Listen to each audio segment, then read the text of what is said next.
भगवती तुलसी की कथा। एक बार देवराज इंद्र देवगुरु बृहस्पति के साथ भगवान शिव का दर्शन करने कैलाश गए। महादेव ने दोनों की परीक्षा लेनी चाहिए, इसलिए रूप बदलकर अवधूत बन गए। उनके शरीर पर कोई वस्त्र न था। उनका शरीर जलती हुई अग्नि के समान धधक रहा था और अत्यंत भयंकर नजर आते थे। अवधूत दोनों के रास्ते में खड़े हो गए। इंद्र ने एक विचित्र पुरुष को रास्ते में खड़े देखा तो चौंके। इंद्र को देवराज होने का गर्व घेरने लगा।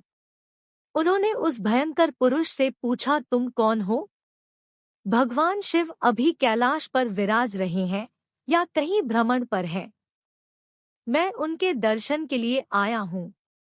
इंद्र ने कई प्रश्न किए, लेकिन वह पुरुष योगियों के समान मौन ही रहे। इंद्र को लगा कि एक साधारण प्राणी उनका अपमान कर रहा है। उनके मन में देवराज होने का अहंकार उपजा, जो क्रोध में बदल गया। इंद्र ने कहा, मेरे बार बार अनुरोध पर भी तू कुछ नहीं बोलकर मेरा अपमान कर रहा है। मैं तुझे अभी दंड देता हूँ। ऐसा कहकर इंद्र ने वज्र उठा लिया। भगवान शिव ने वज्र को उसी समय स्तंभित यानी जड़ कर दिया। इंद्र की बाह अकड़ गई। भगवान अवधूत क्रोध से लाल हो गए। बृहस्पति उनके चेहरे पर आई क्रोध की ज्वाला को देखकर समझ गए कि ऐसा प्रचंड स्वरूप महादेव के अतिरिक्त किसी का नहीं हो सकता। बृहस्पति शिवस्तुति गाने लगे। उन्होंने इंद्र को भी महादेव के चरणों में लेटा दिया और बोले, प्रभु इंद्र आपके चरणों में पड़े हैं, आपके शरणागत है। आपके ललाट से प्रकट अग्नि इन्हें जलाने को बढ़ रही है। हम शरणागतों की रक्षा करें। बृहस्पति ने विनती की, प्रभु भक्तों पर आपकी सदा कृपा बरसती है। आप भक्त वत्सल और सर्वसमर्थ है। आप इस तेज को कहीं और स्थान दे दीजिए ताकि इंद्र के प्राणों की रक्षा हो। भगवान रुद्र ने कहा, बृहस्पति मैं तुम पर बहुत प्रसन्न हूँ। इंद्र को जीवनदान देने के कारण तुम्हारा एक नाम जीव भी होगा। मेरे तीसरे नेत्र से प्रकट इस अग्नि का ताप देवता सहन नहीं कर सकते, इसलिए मैं इसको बहुत दूर छोड़ूंगा। महादेव ने उस तेज को हाथ में धारण कर समुद्र में फेंक दिया। वहां फेंके जाते ही भगवान शिव का वह तेज तत्काल एक बालक के रूप में परिवर्तित हो गया। सिंधु से उद्भव होने के कारण उसका नाम सिंधुपुत्र जलंधर प्रसिद्ध हुआ। जलंधर, जिसका नाम शंखचूड़ भी हुआ, शिव के तेज से उत्पन्न हुआ था, इस कारण परम शक्तियों से संपन्न था।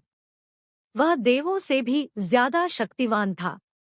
वह उस तेज से पैदा हुआ था जो इंद्र को समाप्त करने वाला था, इसलिए असुरों ने उसे अपना राज बनाया।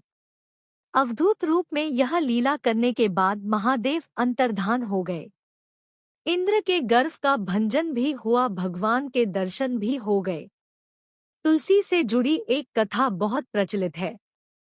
श्रीमद् देवी भागवत पुराण में इनके अवतरण की दिव्य लीला कथा भी बनाई गई है।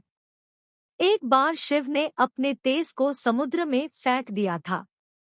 उससे एक महातेजस्वी बालक ने जन्म लिया।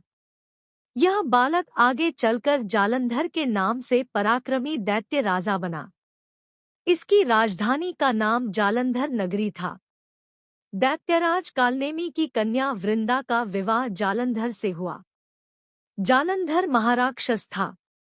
अपनी सत्ता के मद में चूर उसने माता लक्ष्मी को पाने की कामना से युद्ध किया, परंतु समुद्र से ही उत्पन्न होने के कारण माता लक्ष्मी ने उसे अपने भाई के रूप में स्वीकार किया। वहां से पराजित होकर वह देवी पार्वती को पाने की लालसा से कैलाश पर्वत पर गया। भगवान देवाधिदेव शिव का ही रूप धरकर माता पार्वती के समीप गया, परंतु मां ने अपने योगबल से उसे तुरंत पहचान लिया तथा वहां से अंतर्ध्यान हो गई। देवी पार्वती ने क्रुद्ध होकर सारा वृतांत भगवान विष्णु को सुनाया। जालंधर की पत्नी वृंदा अत्यंत पतिव्रता स्त्री थी। उसी के पतिव्रत धर्म की शक्ति से जालंधर न तो मारा जाता था और न ही पराजित होता था। इसीलिए जालंधर का नाश करने के लिए वृंदा के पतिव्रत धर्म को भंग करना बहुत जरूरी था। इसी कारण भगवान विष्णु ऋषि का वेश धारण कर वन में जा पहुँचे, जहाँ वृंदा अकेली भ्रमण कर रही थी। भगवान के साथ 2 मायावी राक्षस भी थे, जिन्हें देखकर वृंदा भयभीत हो गई।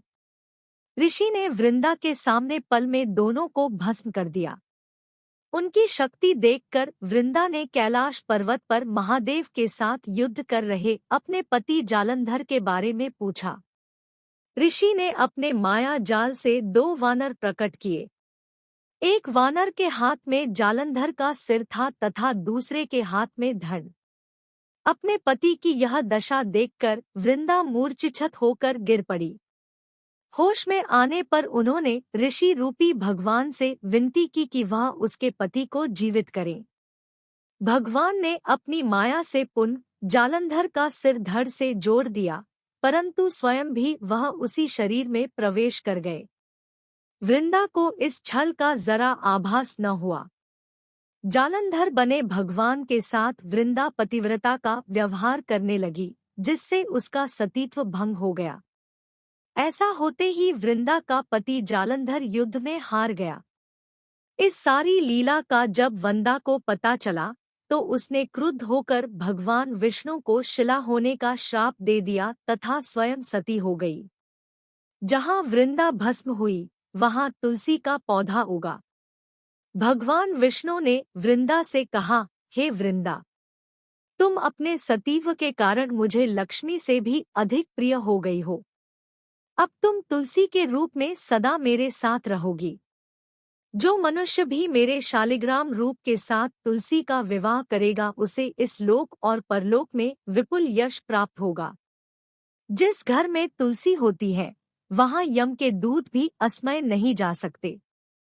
गंगा व नर्मदा के जल में स्नान तथा तुलसी का पूजन बराबर माना जाता है। चाहे मनुष्य कितना भी पापी क्यों न हो, मृत्यु के समय जिसके प्राण मंजरी रहित तुलसी और गंगा जल मुख में रखकर निकल जाते हैं, वह पापों से मुक्त होकर वैकुंठ धाम को प्राप्त होता है।